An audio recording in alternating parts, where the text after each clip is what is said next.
savez, ici chez nous, les pitons représentent en fait une grande divinité. Et on dit divinité parce que c'est le nom du piton qui est sur la ville ici. Et comme vous le voyez là, vous êtes devant un arbre sacré. L'arbre a pour nom Iroko.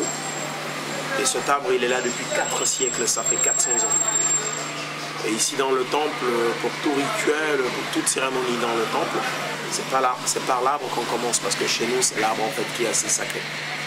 Et là, même un peu ce que vous avez de jaune là-dessus, ça c'est de l'huile rouge, du maïs écrasé, mais ça c'est des offrandes que nous donnons à l'Iroko. Et ça se fait tous les 5 jours. La grande fête chez nous a lieu une fois tous les 7 ans, mais tous les 5 jours dans le temple. Nous avons des petites cérémonies que nous allons faire ici.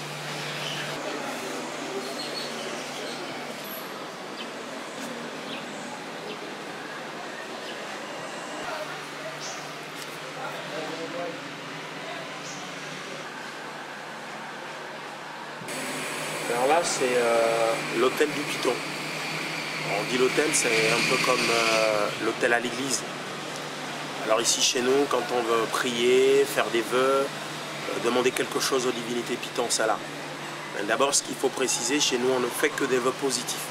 Ne demandez pas du mal au piton, parce que si vous demandez du mal au piton, ça va se retourner contre vous. Le piton, c'est l'animal ici qui protège, c'est l'animal sacré de la ville.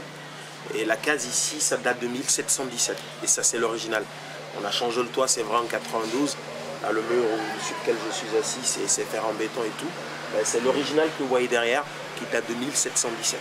Et c'est que le prêtre seul qui a le droit d'entrer par là. Il ne peut pas rentrer tous les jours, il rentre seulement les jours du marché. Et chez nous ici, les jours du marché, c'est tous les 5 jours.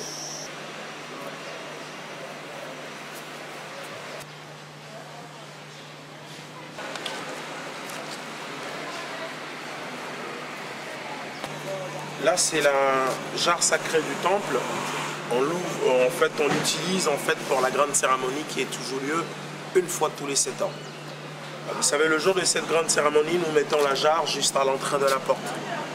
Et ce jour-là, on sélectionne 41 mais petites filles vierges. D'abord, ces filles, elles sont forcément de la famille. On les appelle d'ailleurs les 2 x 5 bis. Parce que quand vous comptez un peu la scarification, il y a 2 là, 2 de chaque côté et aussi dessus les joues. On compte le tout, ça fait 10. On les appelle les 2 x 5 bis. Et ces 41 filles, elles ont la charge de porter de petites jarres sur la tête. Mais elles vont nous chercher de l'eau sacrée, mais à 7 km d'ici. Vous savez, d'abord, nous renversons tout l'eau que les vierges, elles vont chercher dans la grande jarre. Mais chez nous, tous les chefs traditionnels, je veux dire de toute la ville, ils arrivent ici, mais avec des feuilles d'arbre de leur propre connaissance. Ça rassemble tout dans la jarre ici d'abord, c'est pour faire des infusions. C'est pour débarbouiller la figure aux adeptes. Chez nous, il y a une purification ici du temple qui se fait de la ville et ça finit à la porte du non-retour. Les mauvais esprits sont jetés dans la mer. Et cette case ici, ça sert en fait à chasser les mauvais esprits du temple. Et un peu la position de la porte, ça fait face à la sortie. Chasser les mauvais esprits. Mais de l'autre côté, cela sert un peu à la purification des adeptes. Vous savez, chez nous, on dit purification parce que dans le temple, on a des interdits.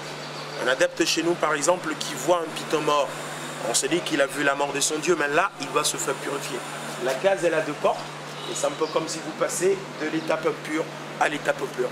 Ici, en fait, vous traversez.